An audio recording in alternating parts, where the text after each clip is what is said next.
À la fin du mois d'août, le département recensait 9500 bénéficiaires de la base du RSA, soit 1500 de plus que fin juin.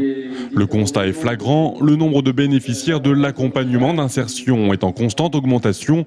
Tous répondent à un critère, ils touchent moins de 500 € par mois en bénéficiant du RSA. Face à cela, nous devons apporter des réponses parce que l'État prend en charge le versement de l'allocation, mais l'accompagnement de ces personnes-là, le soutien en termes de santé, le soutien en termes de logement, l'évaluation tout simplement des besoins, eh bien c'est à nous, Conseil général, de le prendre en charge. En termes d'accompagnement et de soutien, cela représente 8 millions d'euros au budget du Conseil général.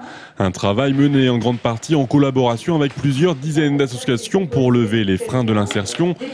Et parmi eux, le plus important reste le manque de formation, voire l'illettrisme, les difficultés à lire, écrire ou encore compter. C'est vrai qu'on a 9% des gens qui ont entre 18 et 65 ans qui ont ces besoins de formation dans ces domaines-là.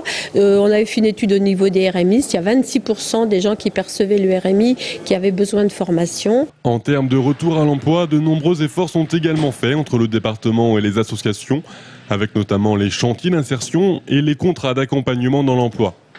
Et certaines entreprises locales veulent elles-mêmes assurer une responsabilité. C'est un combat de tous les jours de mobiliser les entreprises pour l'insertion. Ceci dit, les entreprises qui sont adhérentes au CREPI ont cette volonté.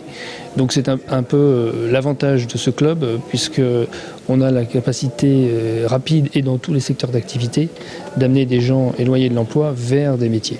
Mais cette démarche reste toutefois limitée puisque le CREPI ne compte que 50 entreprises adhérentes dans toute la région. Actuellement, le département prépare son pacte territorial pour l'insertion avec ses différents partenaires. Pour 2010, l'effort d'accompagnement social à fournir pourrait être plus important. L'hypothèse de 10% d'augmentation des personnes en bénéficiant est d'ores et déjà avancée.